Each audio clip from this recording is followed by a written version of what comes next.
Today I'm showing you how to make a cow stanchion that has a kickboard in it to protect your milk from getting knocked over while you're milking. Now, fortunately, Ducky, that's the cow that we're borrowing, has been perfect for me, and so I haven't had to use the kickboard for her.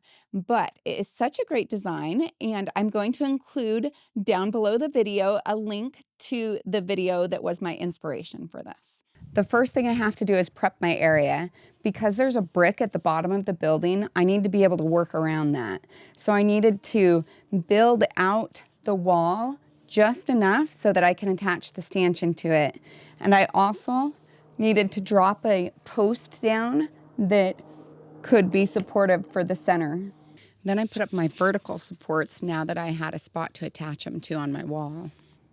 The two length boards were cut to 74 inches, and the two that were for the width were cut to 24. The next step is to attach that box directly to the support that's on the side, and then I'll be able to figure out where the end is, which will help me place the next support.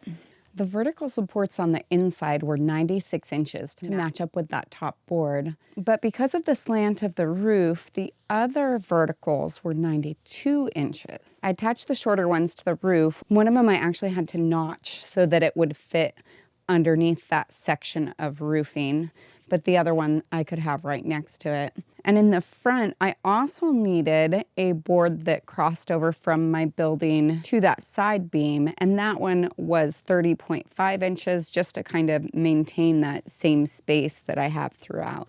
This next horizontal piece goes 25.5 inches above the floor box. So that makes it so that it's 2 feet above the floor itself once we get the additional boards on the floor. This will give enough room to actually be able to milk the cow underneath it, but you need to make sure you have a really sturdy board for this. We're doing a 2x8. It has to be so sturdy because this is probably the weakest point in the whole build. I made mine just shy of 72 inches to go from the end of the one board to the end of the other. So before I can put the post in the ground, I need to connect my spacing boards to it because I don't want to have to go through 2 layers of 2x4s in order to connect to that post. So I'll put on my spacer 2x6, the one for the top and the one for the bottom, and then it's just a matter of turning it and connecting it to the other side. I do want to make sure it's elevated just a little bit from where it touches the bottom of the hole because I want some of the concrete to go underneath it as well.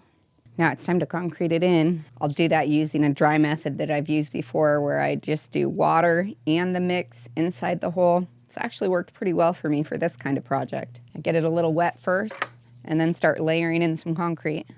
I use the dado blade to cut a little groove in my support pieces for the kickboard. Now those, I just cut it in the center of a 2x8 and then took it all the way up to 18 inches from the bottom.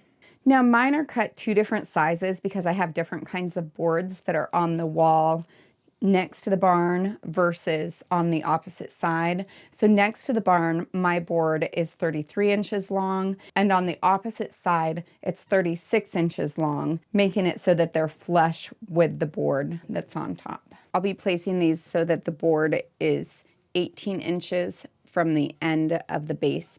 I really recommend if you're working alone to have a clamp set because that can make a big difference.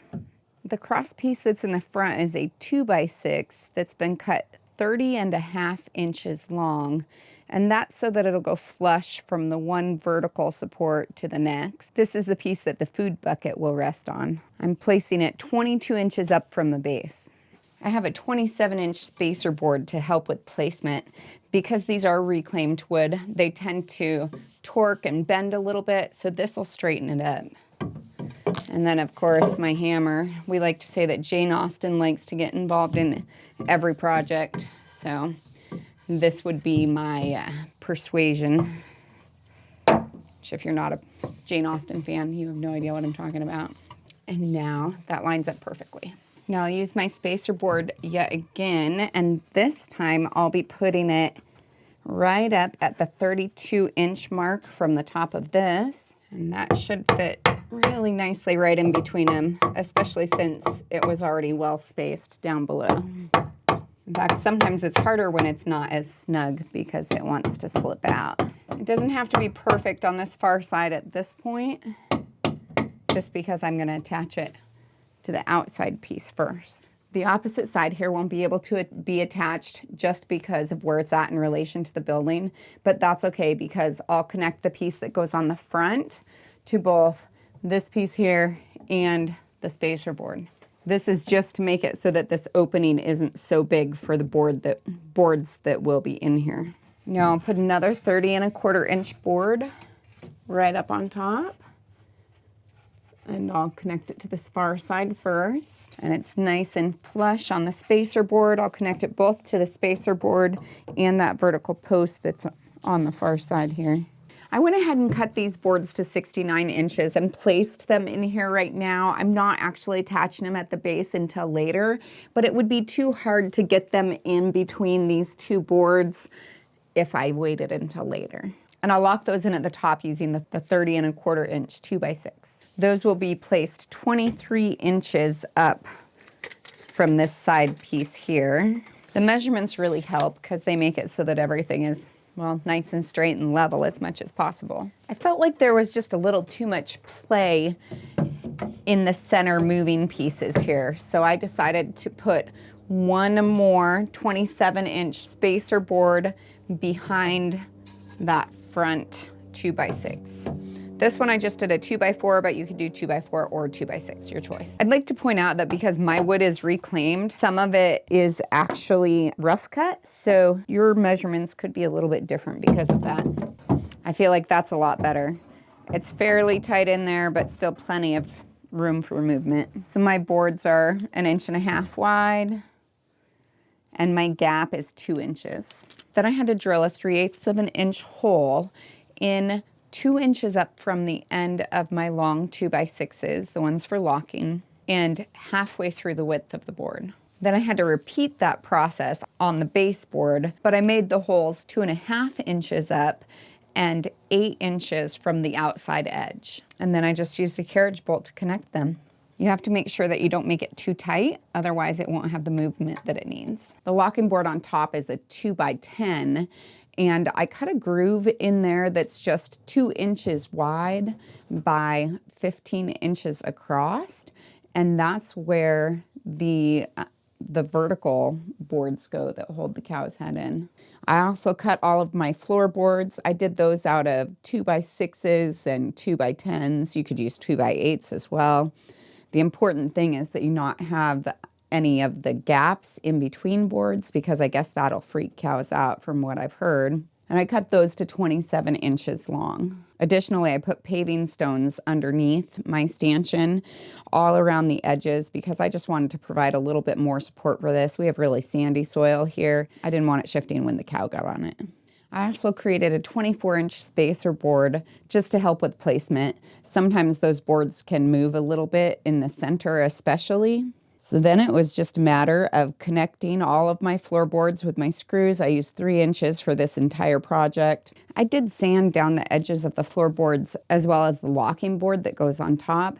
And that's because I didn't want anyone to get any splinters, and we're going to be handling that top piece a lot. This middle piece here, I'm not going to attach in because I want to be able to remove it if I need to adjust where these are located.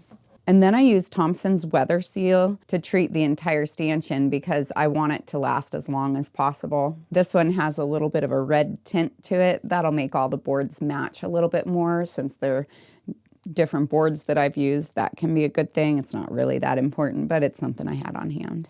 At first, I was really worried that it looked pink, but now that it's starting to dry, it looks much more red. So that's a relief.